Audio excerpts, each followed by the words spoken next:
You're listening to the Love Unplugged podcast, episode 96.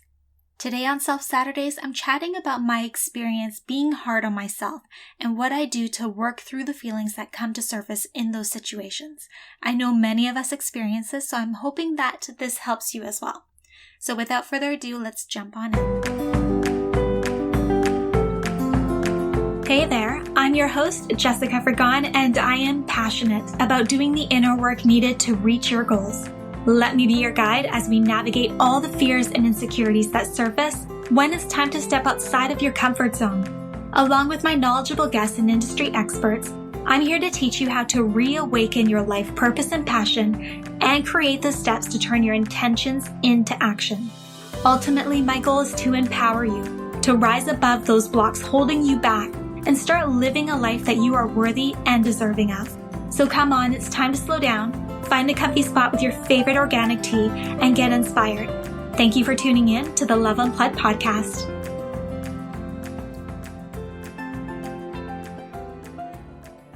Happy Saturday morning, loves. I'm so honored to have you join me for another Self Saturdays episode. Before I start, I want to share how I'm setting myself up for this episode. So today I'm sipping on dark hot chocolate with nutmeg milk instead of dairy milk. And it's so creamy and delicious. You definitely have to try it. I absolutely love it. So if you are in Vancouver, the Lower Mainland, you can get nutmeg milk yourself, or you can just use dark hot chocolate with almond milk or coconut milk. I am also diffusing All the Feels essential oil from Sage in my diffuser today, and it's definitely fall and I'm absolutely loving it, and this essential oil has just the perfect feelings for this time of year. Now back to the episode. So today I'm talking about times when we are very hard on ourselves. We all have these moments, and this week was one of those moments for me. I am very much a perfectionist, and I hold myself accountable to meet a certain level expectation that I set for myself. I push myself very hard, and I work very hard to achieve those expectations, and most of the time it works in my favor, and I'm happy and proud of the results. But this week was not one of them. I made a very big error at my day job, mass deleting a bunch of data, and I know deep down this could have happened to anybody. I know exactly why it happened, but the fact that I did it killed me inside. I was so utterly disappointed with myself that I could have made such a silly mistake. I was so disappointed in myself that my error could potentially impact my team's work. I was so disappointed in myself that because of this silly error, I created so much more manual work if it couldn't be reverted. Time is money, and my time could be better spent, and there was no way that I was going to get somebody else to clean up my mess. That's just not how I operate. Fortunately, I was able to get the system engineers to escalate my request, and they were able to reverse everything that I had done, which is fantastic.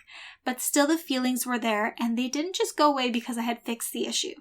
Then another big issue happened later in the day, where I had a scheduled podcast interview, and the system wouldn't connect us for some reason. 24 minutes later, after trying to figure things out, once we realized that there was an issue, my guest asked for a reschedule. Now, this was one more thing to add to my day of issues, some of which I haven't mentioned here. And it was the cherry on the cake, or cherry on the ice cream sundae. It was the cherry on something. I take my podcast interviews very seriously. I am so grateful for every single yes that I receive, and I strive to make the process as easy and enjoyable for my guests as possible. I value so much the time that they are taking out of their busy lives to join me and share their story, and the fact that I wasted my guest's time most likely caused some level of frustration on her end, and the fact that she had to reschedule another date and time was crushing to me. I know the tech issue wasn't my fault. It was an issue with the software itself, but still it felt like it was all on me. Like it's still me. I felt totally crappy. I felt like my reputation was a bit tarnished, wondering if this guest was even going to bother rebooking, and honestly, I wasn't going to be surprised if she wasn't.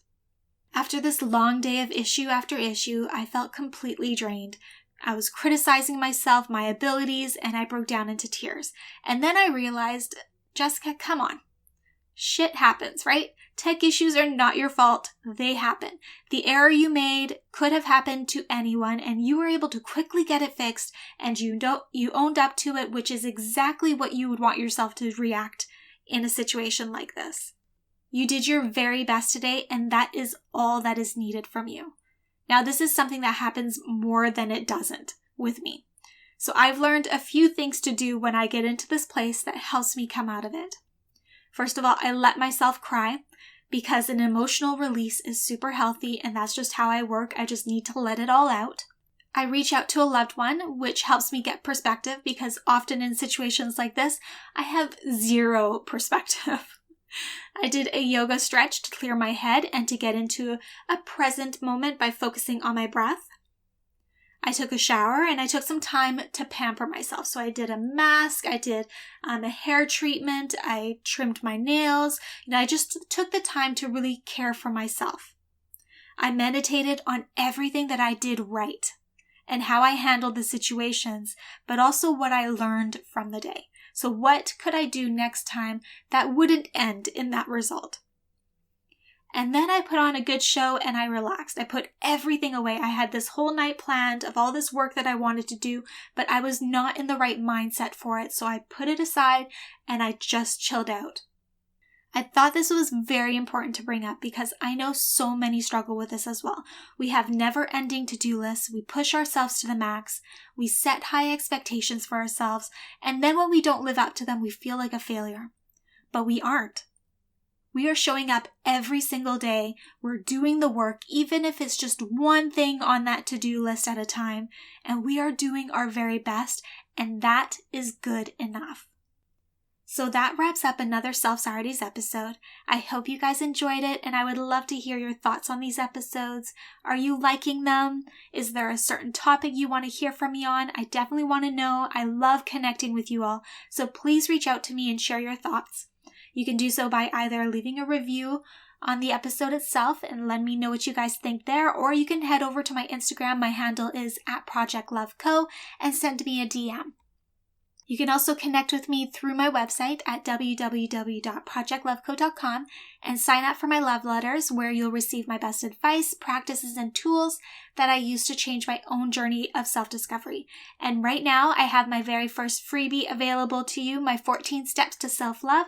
So if you sign up for my love letters, you will get that sent to you directly. So have a wonderful Saturday, and I hope you guys take some time to invest in yourselves today, but I also hope that you guys aren't hard on yourselves today for everything that you are doing to show up.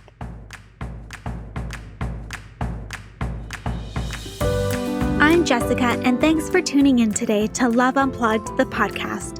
If there are any questions or topics you'd love answered on the show, head on over to www.projectloveco.com and share your request with me.